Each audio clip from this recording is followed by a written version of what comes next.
श्रीगणेशाय नमः। सर्वेभ्यो पूर्वजेभ्यो नमः। अथ श्री स्वधा स्तोत्रम्। ब्रह्मोवाच स्वधोच्चारणमात्रेण तीर्थस्नायी भवेन्नरः मुच्यते सर्वपापेभ्यो वाजपेयफलं लभेत्। स्वधा स्वधा स्वधेत्येवं यदि वारत्रयं स्मरेत् श्राद्धस्य फलमाप्नोति कालतर्पणयोस्तथा। श्राद्धकाले स्वधा स्तोत्रं यः शृणोति समाहितः लभेच्छ्राद्धशतानां च पुण्यमेव न संशयः। स्वधा स्वधा स्वधेत्येवं त्रिसन्ध्यं यः पठेन्नरः प्रियां विनीतां सलभेत् साध्वीं पुत्रं गुणान्वितं। पितॄणां प्राणतुल्या त्वं द्विजजीवनरूपिणी श्राद्धाधिष्ठात्री देवी च श्राद्धादीनां फलप्रदा। बहिर्मन्मनसो गच्छ पितॄणां तुष्टिहेतवे सम्प्रीतये द्विजातीनां गृहीणां वृद्धिहेतवे। नित्यानित्यस्वरूपासि गुणरूपासि सूरते आविर्भावस्थिरो भावः सृष्टौ च प्रलये तव। ॐ स्वस्ति च नमः स्वाहा स्वधा त्वं दक्षिणा तथा। निरूपिताश्चतुर्वेदे षट्प्रशस्ताश्च कर्मिणां पुरासि त्वं स्वधा गोपी गोलोके राधिका सखी। धृतोरसि स्वधात्मानं कृतं तेन स्वधा स्मृता। ध्वस्ता त्वं राधिका शापात् गोलोकाद् विश्वमागता। कृष्णाश्लिष्टा तया दृष्टा पुरा वृन्दावने वने। कृष्णालिङ्गनपुण्येन भूता मे मानसी सुता। अतृप्तसुरते तेन चतुर्णां स्वामिनां प्रिया। स्वाहा सा सुन्दरी गोपी पुरासीद् राधिका सखी। रतौ स्वयं कृष्णमाह तेन स्वाहा प्रकीर्तिता। कृष्णेन सार्धं सुचिरं वसन्ते रासमण्डले प्रमत्ता सुरते श्लिष्टा दृष्टा सा राधया पुरा। तस्याः शापेन सा ध्वस्ता गोलोकाद् विश्वमागता। कृष्णालिङ्गनपुण्येन समभूद्वहनि कामिनी। पवित्ररूपा परमा देव आद्यैर्वन्दिता नृभिः। यन्नामोच्चारणेनैव नरो मुच्येत पातकात्। या सुशीलाभिधा गोपी पुरासीद् राधिका सखी। उवास दक्षिणे क्रोडे कृष्णस्य च महात्मनः प्रध्वस्ता सा च तच्छापात् गोलोकाद् विश्वमागता। कृष्णालिङ्गनपुण्येन सा बभूव च दक्षिणा। सा प्रेयसी रतौ दक्षा प्रशस्ता सर्वकर्मसु। उवास दक्षिणे भर्तुर्दक्षिणा तेन कीर्तिता। गोप्यो बभूवुस्तिस्रो वै स्वधा स्वाहा च दक्षिणा। कर्मिणां कर्मपूर्णार्थं पुरा चैवेश्वरेच्छया। इत्येवमुक्त्वा सा ब्रह्मलोके च संसदि तस्थौ च सहसा सद्यः स्वधा साविर्बभूवः। तदा पितृभ्यः प्रददौ तामेव कमलाननां। तां सम्प्राप्य ययुस्ते च पितरश्च प्रहर्षिताः। स्वधा स्तोत्रमिदं पुण्यं यः शृणोति समाहितः स स्नातः सर्वतीर्थेषु वेदपाठफलं लभेत्। स्वधा दिव्यै नमः। अथ व्यासकृतं पितृस्तोत्रम्। जाबालिरुवाच गुरून् वद महाभाग वेदव्यास जगद्गुरो। गुरूणां तारतम्यं च कस्मात् किं फलमुच्यते। व्यास उवाच माता पिता गुरुः श्रेयान् ज्येष्ठभ्राता पितामहः श्वशुरो मातुलश्चैव तथा मातामहः स्मृतः पितुर्ज्येष्ठः कनिष्ठश्च भ्राता ज्येष्ठा निजस्वसा पितुः स्वसा जनन्याश्च स्वसा गुरुजनाः स्मृताः पत्न्यः पितामहादीनां तथैव गुरवः स्मृताः एतेषु हि पिता श्रेयान् गुरुरेव महागुरुः पिता धर्मः पिता स्वर्गः पिता हि परमं तपः पितरिप्रीतिमापन्ने प्रीयन्ते सर्वदेवता पिता यस्य क्वचिद्दृष्टो न तस्य कस्यचित् गतिः जपोदानं तपो होमः स्नानं तीर्थक्रियाविधिः वृथैव तस्य सर्वाणि कर्माण्यन्यानि कानिचित् करोति सर्वदेवेशं पितरं चानुतप्ययः अनुतापः पितुस्तीव्रं विषं दहति यं सुतं जपादिविफलं तत्र दग्ध्यक्षित्युक्तबीजवत् पित्रर्थे पुण्यकर्माणि कुर्यात् सर्वाणि सत्सुतः तेनाननुमतोऽप्येवं कुर्वन्नेवावसीदति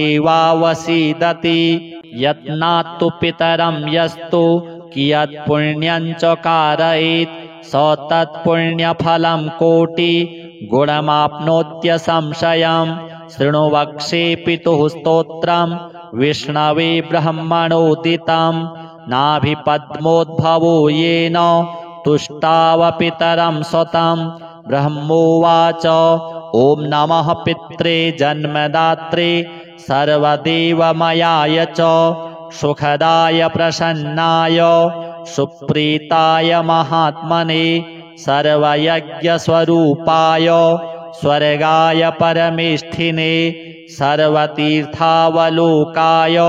करुणासागराय च नमः सदाशुतोषाय शिवरूपाय ते नमः सदापराधक्षमिणे सुखाय सुखदाय च दुर्लभं मानुषमिदं येन लब्धं मया वपुः संभावनीयं धर्मार्थे तस्मै पित्रे नमो नमः तीर्थस्नानतपो होम जपादि यस्य दर्शनं महागुरोश्च गुरवे तस्मै पित्रे नमो नमः यस्य प्रणामस्तवनात् कोटिशः पितृतर्पणम् अश्वमेधशतैस्तुल्यं तस्मै पित्रे नमो नमः इदं स्तोत्रं पितुः पुण्यं यः पठेत् प्रयतो नरः प्रत्यहं प्रातरुत्थाय पितृश्राद्धदिनेऽपि च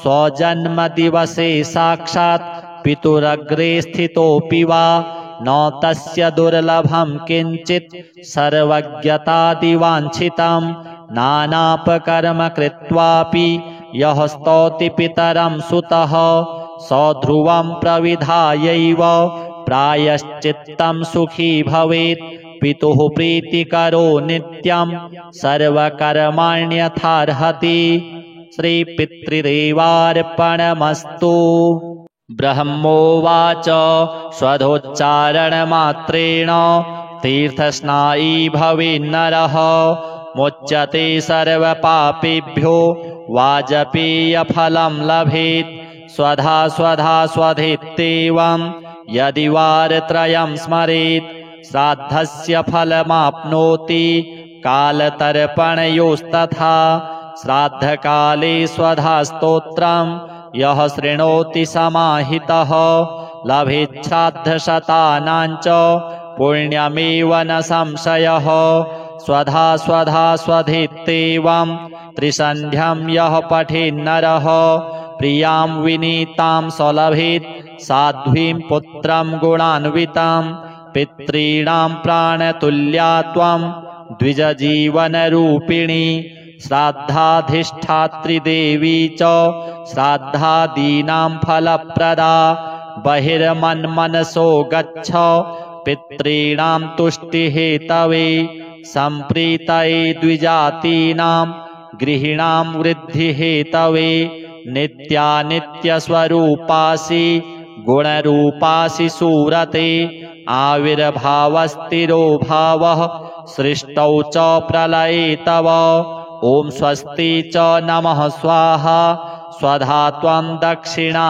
तथा निरूपिताश्चतुर्वेदे षट्प्रशस्ताश्च कर्मिणां पुरासि त्वं स्वधा गोपी गोलोके राधिका सखी धृतोरसि स्वधात्मानं कृतं तेन स्वधा स्मृता ध्वस्ता त्वं राधिका शापात् गोलोकाद्विश्वमागता कृष्णाश्लिष्टा तया दृष्टा पुरा वृन्दावने वने कृष्णालिङ्गनपुण्येन भूता मे मानसी सुता अतृप्तसुरते तेन चतुर्णां स्वामिनां प्रिया स्वाहा सा सुन्दरी गोपी पुरासीद् राधिका सखी रतौ स्वयं कृष्णमाह तेन स्वाहा प्रकीर्तिता कृष्णेन सार्धं सुचिरं वसन्ते रासमण्डले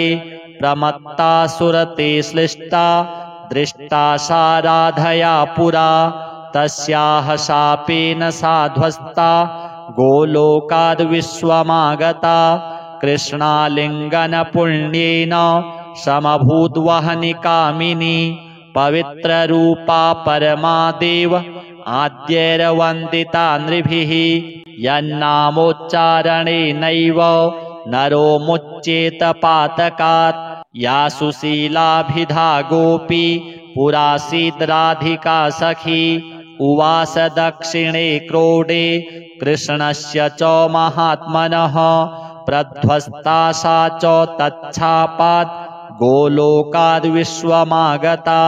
कृष्णालिङ्गनपुण्येन सा बभूव च दक्षिणा सा प्रेयसी रतौ दक्षा प्रशस्ता सर्वकर्मसु उवास दक्षिणे भर्तुर्दक्षिणा तेन कीर्तिता गोप्यो बभूवुस्तिस्रो वै स्वधा स्वाहा च दक्षिणा कर्मिणां कर्मपूर्णार्थं पुरा चैवेश्वरेच्छया इत्येवमुक्त्वा सा ब्रह्मलोके च संसदि तस्थौ च सहसा सद्यः स्वधा साविर्बभूवः तदा पितृभ्यः प्रददौ तामेव कमलाननां तां सम्प्राप्य ययुस्ते च पितरश्च प्रहर्षिताः स्वधा स्तोत्रमिदं पुण्यं यः शृणोति समाहितः स स्नातः सर्वतीर्थेषु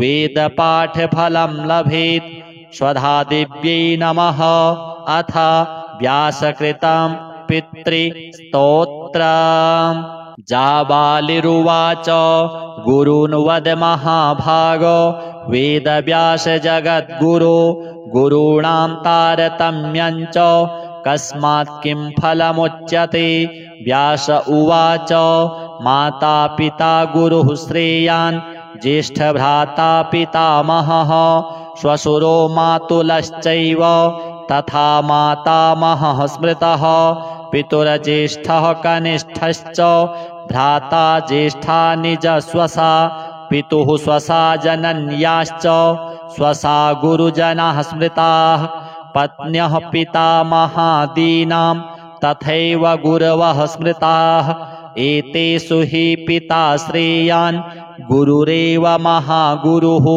पिता धर्मः पिता स्वर्गः पिता हि परमं तपः पितरिप्रीतिमापन्ने प्रीयन्ते सर्वदेवता पिता यस्य क्वचिद्दृष्टो न तस्य कस्यचित् गतिः जपोदानं तपो होमः स्नानं तीर्थक्रियाविधिः वृथैव तस्य सर्वाणि कर्माण्यन्यानि कानिचित् करोति सर्वदेवेशं पितरं चानुतप्ययः अनुतापः पितुस्तीव्रं विषं दहति यं सुतं जपादिविफलं तत्र दग्ध्यक्षित्युक्तबीजवत् पित्रर्थे पुण्यकर्माणि कुर्यात् सर्वाणि सत्सुतः तेनाननुमतोऽप्येवं कुर्वन्नेवावसीदति यत्नात्तु पितरं यस्तु कियत् पुण्यं च कारयेत् स तत्पुण्यफलं कोटि गुणमाप्नोत्यसंशयम् शृणु वक्षे पितुः स्तोत्रम् विष्णवे ब्रह्मणोदितं नाभिपद्मोद्भवो येन तुष्टावपितरं स्वतं ब्रह्मोवाच ॐ नमः पित्रे जन्मदात्रे सर्वदेवमयाय च सुखदाय प्रसन्नाय सुप्रीताय महात्मने सर्वयज्ञस्वरूपाय स्वर्गाय परमेष्ठिने सर्वतीर्थावलोकाय करुणासागराय च नमः सदाशुतोषाय शिवरूपाय ते नमः सदापराधक्षमिणे सुखाय सुखदाय च दुर्लभं मानुषमिदं येन लब्धं मया वपुः संभावनीयं धर्मार्थे तस्मै पित्रे नमो नमः तीर्थस्नानतपो होम जपादि यस्य दर्शनं महागुरोश्च गुरवे तस्मै पित्रे नमो नमः यस्य प्रणामस्तवनात् कोटिशः पितृतर्पणम् अश्वमेधशतैस्तुल्यं तस्मै पित्रे नमो नमः इदं स्तोत्रं पितुः पुण्यं यः पठेत् प्रयतो नरः प्रत्यहं प्रातरुत्थाय पितृश्राद्धदिनेऽपि च स्वजन्मदिवसे साक्षात् पितुरग्रे स्थितोऽपि वा न तस्य दुर्लभं किञ्चित् सर्वज्ञतादिवाञ्छितं नानापकर्म कृत्वापि यः स्तौति पितरं सुतः स ध्रुवं प्रविधायैव प्रायश्चित्तं सुखी भवेत् पितुः प्रीतिकरो नित्यं सर्वकर्माण्यथार्हति श्रीपितृदेवार्पणमस्तु।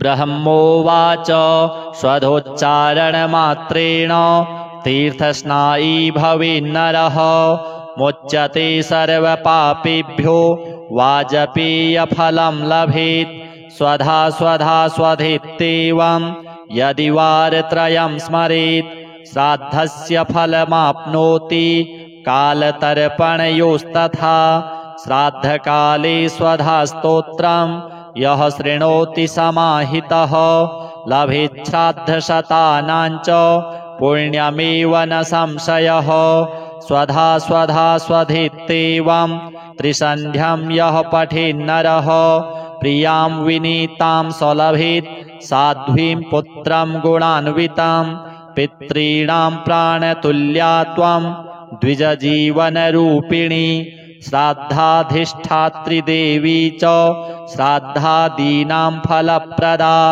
बहिर्मन्मनसो गच्छ पितॄणां तुष्टिहेतवे सम्प्रीतये द्विजातीनां गृहिणां वृद्धिहेतवे नित्यानित्यस्वरूपासि गुणरूपासि सूरते आविर्भावस्थिरो भावः सृष्टौ च प्रलये तव ॐ स्वस्ति च नमः स्वाहा स्वधा त्वं दक्षिणा तथा निरूपिताश्चतुर्वेदे षट्प्रशस्ताश्च कर्मिणां पुरासि त्वं स्वधा गोपी गोलोके राधिका सखी धृतोरसि स्वधात्मानं कृतं तेन स्वधा स्मृता ध्वस्ता त्वं राधिका शापात् गोलोकाद्विश्वमागता कृष्णाश्लिष्टा तया दृष्टा पुरा वृन्दावने वने कृष्णालिङ्गनपुण्येन भूता मे मानसी सुता अतृप्तसुरते तेन चतुर्णां स्वामिनां प्रिया स्वाहा सा सुन्दरी गोपी पुरासीत् राधिका सखी रतौ स्वयं कृष्णमाह तेन स्वाहा प्रकीर्तिता कृष्णेन सार्धं सुचिरं वसन्ते रासमण्डले प्रमत्ता सुरते श्लिष्टा दृष्टा सा राधया पुरा तस्याः शापेन साध्वस्ता गोलोकाद्विश्वमागता कृष्णालिङ्गनपुण्येन समभूद्वहनि कामिनी पवित्ररूपा परमादेव आद्यैर्वन्दिता नृभिः यन्नामोच्चारणेनैव नरो मुच्येत पातकात् या सुशीलाभिधा गोपी पुरासीद्राधिका सखी उवास दक्षिणे क्रोडे कृष्णस्य च महात्मनः प्रध्वस्ता सा च तच्छापात् गोलोकाद्विश्वमागता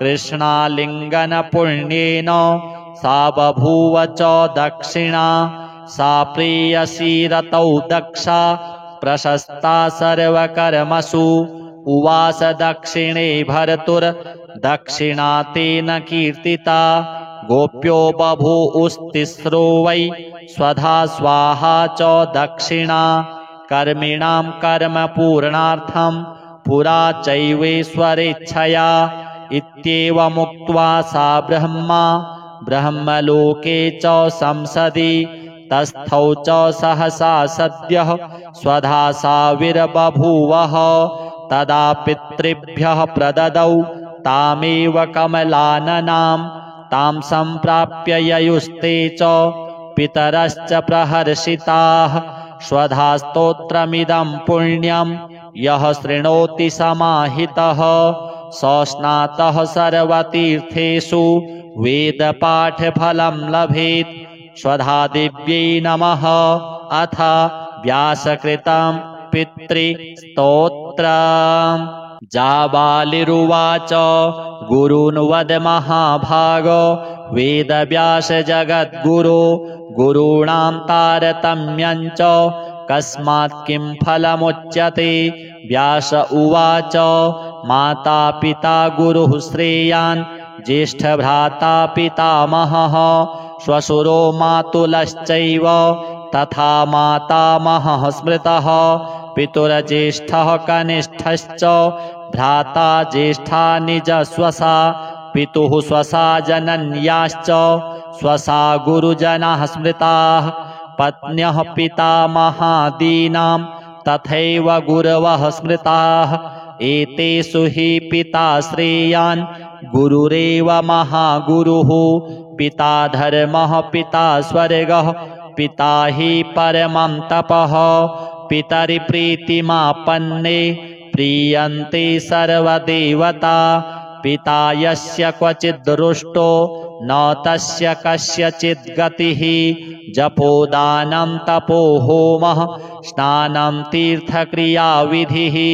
वृथैव तस्य सर्वाणि कर्माण्यन्यानि कानिचित् करोति सर्वदेवेशं पितरं चानुतप्ययः अनुतापः पितुस्तीव्रं विषं दहति यं सुतं जपादिविफलं तत्र दग्ध्यक्षित्युक्तबीजवत् पित्रार्थे पुण्यकर्माणि कुर्यात् सर्वाणि सत्सुतः तेनाननुमतोऽप्येवं कुर्वन्नेवावसीदति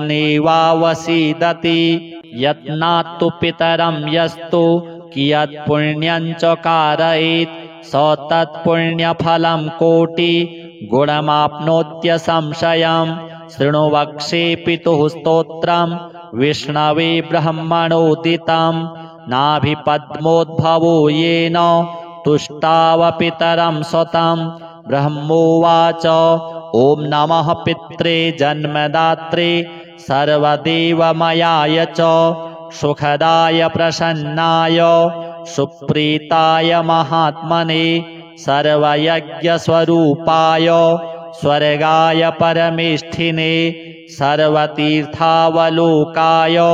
करुणासागराय च नमः सदाशुतोषाय शिवरूपाय ते नमः सदापराधक्षमिणे सुखाय सुखदाय च दुर्लभं मानुषमिदं येन लब्धं मया वपुः सम्भावनीयं धर्मार्थे तस्मै पित्रे नमो नमः तीर्थस्नानतपो होम जपादि यस्य दर्शनं महागुरोश्च गुरवे तस्मै पित्रे नमो नमः।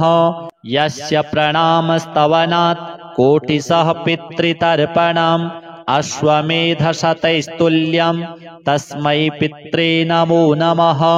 इदं स्तोत्रं पितुः पुण्यं यः पठेत् प्रयतो नरः।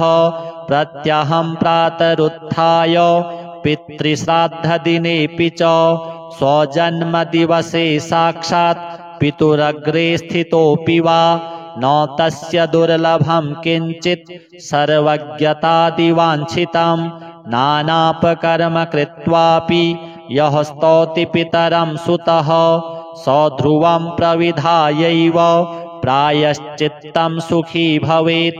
पितुः प्रीतिकरो नित्यं सर्वकर्माण्यथार्हति। श्रीपितृदेवार्पणमस्तु। ब्रह्मोवाच स्वधोच्चारणमात्रेण तीर्थस्नायी भवेन्नरः मुच्यते सर्वपापेभ्यो वाजपेयफलं लभेत्। स्वधा स्वधा स्वधेत्येवं यदि वारत्रयं स्मरेत् श्राद्धस्य फलमाप्नोति कालतर्पणयोस्तथा। श्राद्धकाले स्वधा स्तोत्रं यः शृणोति समाहितः लभेत् श्राद्धशतानां च पुण्यमेव न संशयः। स्वधा स्वधा स्वधेत्येवं त्रिसन्ध्यं यः पठेन्नरः प्रियां विनीतां स लभेत् साध्वीं पुत्रं गुणान्वितं। पितॄणां प्राणतुल्या त्वं द्विजजीवनरूपिणी श्राद्धाधिष्ठात्री देवी च श्राद्धादीनां फलप्रदा। बहिर्मन्मनसो गच्छ पितॄणां तुष्टिहेतवे सम्प्रीतये द्विजातीनां गृहीणां वृद्धिहेतवे। नित्यानित्यस्वरूपासि गुणरूपासि सुरते आविर्भावस्थिरो भावः सृष्टौ च प्रलये तव। ॐ स्वस्ति च नमः स्वाहा स्वधा त्वं दक्षिणा तथा। निरूपिताश्चतुर्वेदे षट्प्रशस्ताश्च कर्मिणां पुरासि त्वं स्वधा गोपी गोलोके राधिका सखी। धृतोरसि स्वधात्मानं कृतं तेन स्वधा स्मृता।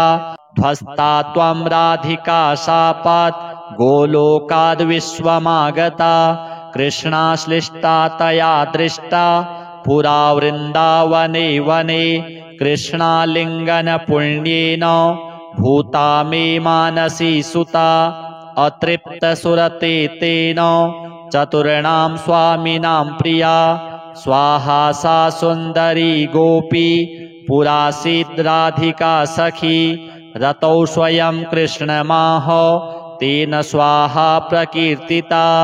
कृष्णेन सार्धं सुचिरं वसन्ते रासमण्डले। प्रमत्ता सुरते श्लिष्टा दृष्टा सा राधया पुरा।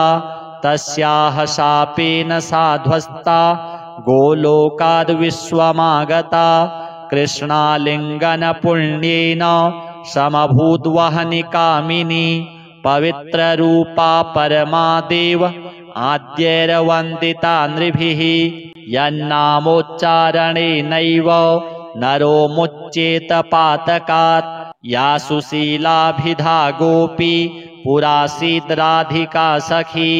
उवास दक्षिणे क्रोडे कृष्णस्य च महात्मनः।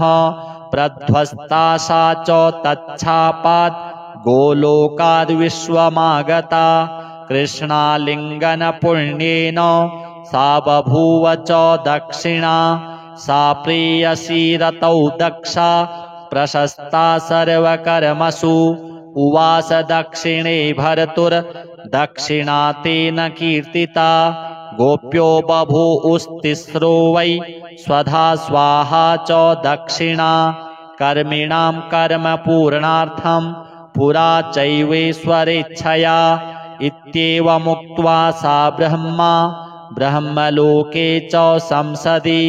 तस्थौ च सहसा सद्यः स्वधा साविर्बभूवः। तदा पितृभ्यः प्रददौ तामेव कमलाननां तां सम्प्राप्य ययुस्ते च पितरश्च प्रहर्षिताः। स्वधा स्तोत्रमिदं पुण्यं यः शृणोति समाहितः स स्नातः सर्वतीर्थेषु वेदपाठफलं लभेत्। स्वधा दिव्यै नमः। अथ व्यासकृतं पितृस्तोत्रम्। जाबालिरुवाच गुरून् वद महाभाग वेदव्यास जगद्गुरो गुरूणां तारतम्यं च कस्मात् किं फलमुच्यते। व्यास उवाच माता पिता गुरुः श्रेयान् ज्येष्ठभ्राता पितामहः श्वशुरो मातुलश्चैव तथा मातामहः स्मृतः। पितुर्ज्येष्ठः कनिष्ठश्च भ्राता ज्येष्ठा निजस्वसा पितुः स्वसा जनन्याश्च स्वसा गुरुजनाः स्मृताः। पत्न्यः पितामहादीनां तथैव गुरवः स्मृताः। एतेषु हि पिता श्रेयान् गुरुरेव महागुरुः। पिता धर्मः पिता स्वर्गः पिता हि परमं तपः। पितरिप्रीतिमापन्ने प्रीयन्ते सर्वदेवता।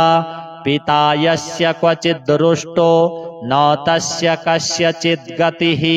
जपोदानं तपो होमः स्नानं तीर्थक्रियाविधिः वृथैव तस्य सर्वाणि कर्माण्यन्यानि कानिचित्।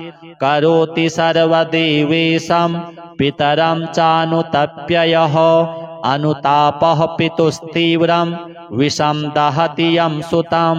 जपादिविफलं तत्र दग्ध्यक्षित्युक्तबीजवत्। पित्रार्थे पुण्यकर्माणि कुर्यात् सर्वाणि सत्सुतः। तेनाननुमतोऽप्येवं कुर्वन्नेवावसीदति। यत्नात्तु पितरं यस्तु कियत् पुण्यं च कारयेत् स तत्पुण्यफलं कोटि गुणमाप्नोत्यसंशयम्।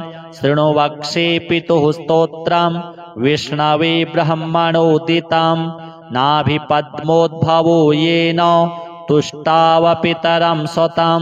ब्रह्मोवाच ॐ नमः पित्रे जन्मदात्रे सर्वदेवमयाय च सुखदाय प्रसन्नाय सुप्रीताय महात्मने सर्वयज्ञस्वरूपाय स्वर्गाय परमेष्ठिने सर्वतीर्थावलोकाय करुणासागराय च नमः सदाशुतोषाय शिवरूपाय ते नमः। सदापराधक्षमिणे सुखाय सुखदाय च दुर्लभं मानुषमिदं येन लब्धं मया वपुः। संभावनीयं धर्मार्थे तस्मै पित्रे नमो नमः। तीर्थस्नानतपो होम जपादि यस्य दर्शनं महागुरोश्च गुरवे तस्मै पित्रे नमो नमः। यस्य प्रणामस्तवनात् कोटिशः पितृतर्पणम् अश्वमेधशतैस्तुल्यं तस्मै पित्रे नमो नमः। इदं स्तोत्रं पितुः पुण्यं यः पठेत् प्रयतो नरः। प्रत्यहं प्रातरुत्थाय पितृश्राद्धदिनेऽपि च स्वजन्मदिवसे साक्षात् पितुरग्रे स्थितोऽपि वा न तस्य दुर्लभं किञ्चित् सर्वज्ञतादिवाञ्छितं। नानापकर्म कृत्वापि यः स्तौति पितरं सुतः स ध्रुवं प्रविधायैव प्रायश्चित्तं सुखी भवेत्। पितुः प्रीतिकरो नित्यं सर्वकर्माण्यथार्हति। श्रीपितृदेवार्पणमस्तु। ब्रह्मोवाच स्वधोच्चारणमात्रेण तीर्थस्नायी भवेन्नरः मुच्यते सर्वपापेभ्यो वाजपेयफलं लभेत्। स्वधा स्वधा स्वधेत्येवं यदि वारत्रयं स्मरेत् श्राद्धस्य फलमाप्नोति कालतर्पणयोस्तथा। श्राद्धकाले स्वधास्तोत्रं यः शृणोति समाहितः लभेत् श्राद्धशतानां च पुण्यमेव न संशयः। स्वधा स्वधा स्वधेत्येवं त्रिसन्ध्यं यः पठेन्नरः प्रियां विनीतां स लभेत् साध्वीं पुत्रं गुणान्वितं। पितॄणां प्राणतुल्या त्वं द्विजजीवनरूपिणी श्राद्धाधिष्ठात्री देवी च श्राद्धादीनां फलप्रदा। बहिर्मन्मनसो गच्छ पितॄणां तुष्टिहेतवे सम्प्रीतये द्विजातीनां गृहीणां वृद्धिहेतवे। नित्यानित्यस्वरूपासि गुणरूपासि सूरते आविर्भावस्थिरो भावः सृष्टौ च प्रलये तव। ॐ स्वस्ति च नमः स्वाहा स्वधा त्वं दक्षिणा तथा। निरूपिताश्चतुर्वेदे षट्प्रशस्ताश्च कर्मिणां पुरासि त्वं स्वधा गोपी गोलोके राधिका सखी। धृतोरसि स्वधात्मानं कृतं तेन स्वधा स्मृता। ध्वस्ता त्वं राधिका शापात् गोलोकाद् विश्वमागता। कृष्णाश्लिष्टा तया दृष्टा पुरा वृन्दावने वने। कृष्णालिङ्गनपुण्येन भूता मे मानसी सुता। अतृप्तसुरते तेन चतुर्णां स्वामिनां प्रिया। स्वाहा सा सुन्दरी गोपी पुरासीत् राधिका सखी। रतौ स्वयं कृष्णमाह तेन स्वाहा प्रकीर्तिता। कृष्णेन सार्धं सुचिरं वसन्ते रासमण्डले। प्रमत्ता सुरते श्लिष्टा दृष्टा सा राधया पुरा। तस्याः शापेन सा ध्वस्ता गोलोकाद् विश्वमागता। कृष्णालिङ्गनपुण्येन समभूद्वहनि कामिनी। पवित्ररूपा परमादेव आद्यैर्वन्दिता नृभिः। यन्नामोच्चारणेनैव नरो मुच्येत पातकात्। या सुशीलाभिधा गोपी पुरासीत् राधिका सखी। उवास दक्षिणे क्रोडे कृष्णस्य च महात्मनः।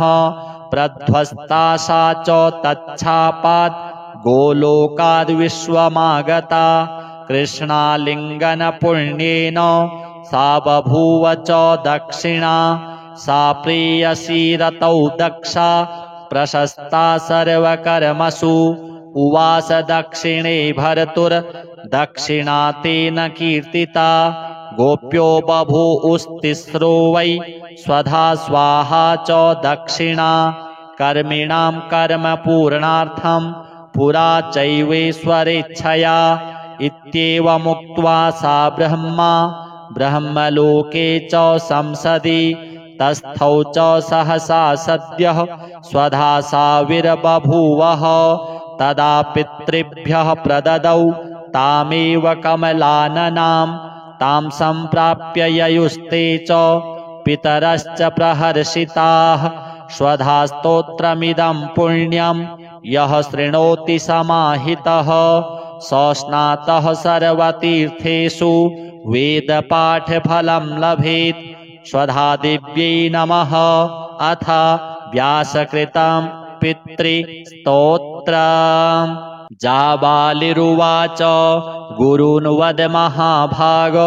वेदव्यास जगद्गुरो गुरूणां तारतम्यं च कस्मात् किं फलमुच्यते। व्यास उवाच माता पिता गुरुः श्रेयान् ज्येष्ठभ्राता पितामहः।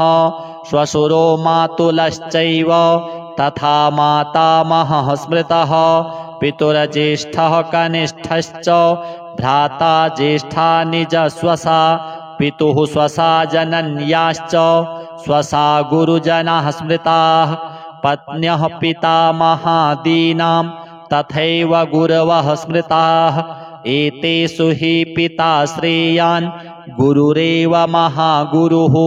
पिता धर्मः पिता स्वर्गः पिता हि परमं तपः पितरि प्रीतिमापन्ने प्रीयन्ते सर्वदेवता पिता यस्य क्वचिद्दृष्टो न तस्य कस्यचित् गतिः जपोदानं तपो होमः स्नानं तीर्थक्रियाविधिः वृथैव तस्य सर्वाणि कर्माण्यन्यानि कानिचित् करोति सर्वदेवेशं पितरं चानुतप्ययः अनुतापः पितुस्तीव्रं विषं दहति यं सुतं जपादिविफलं तत्र दग्ध्यक्षित्युक्तबीजवत् पित्रर्थे पुण्यकर्माणि कुर्यात् सर्वाणि सत्सुतः तेनाननुमतोऽप्येवं कुर्वन्नेवावसीदति यत्नात्तु पितरं यस्तु कियत् पुण्यं च कारयेत् स तत्पुण्यफलं कोटि गुणमाप्नोत्यसंशयम् शृणु वक्ष्ये पितुः स्तोत्रं विष्णवे ब्रह्मणोदितं नाभिपद्मोद्भवो येन तुष्टावपितरं स्वतं ब्रह्मोवाच ॐ नमः पित्रे जन्मदात्रे सर्वदेवमयाय च सुखदाय प्रसन्नाय सुप्रीताय महात्मने सर्वयज्ञस्वरूपाय स्वर्गाय परमेष्ठिने सर्वतीर्थावलोकाय करुणासागराय च नमः सदाशुतोषाय शिवरूपाय ते नमः सदापराधक्षमिणे सुखाय सुखदाय च दुर्लभं मानुषमिदं येन लब्धं मया वपुः सम्भावनीयं धर्मार्थे तस्मै पित्रे नमो नमः तीर्थस्नानतपो होम जपादि यस्य दर्शनं महागुरोश्च गुरवे तस्मै पित्रे नमो नमः यस्य प्रणामस्तवनात् कोटिशः पितृतर्पणम् अश्वमेधशतैस्तुल्यं तस्मै पित्रे नमो नमः इदं स्तोत्रं पितुः पुण्यं यः पठेत् प्रयतो नरः प्रत्यहं प्रातरुत्थाय पितृश्राद्धदिनेऽपि च स्वजन्मदिवसे साक्षात् पितुरग्रे स्थितोऽपि वा न तस्य दुर्लभं किञ्चित् सर्वज्ञतादिवाञ्छितं नानापकर्म कृत्वापि यः स्तौति पितरं सुतः स ध्रुवं प्रविधायैव प्रायश्चित्तं सुखी भवेत् पितुः प्रीतिकरो नित्यं सर्वकर्माण्यथार्हति श्रीपितृदेवार्पणमस्तु।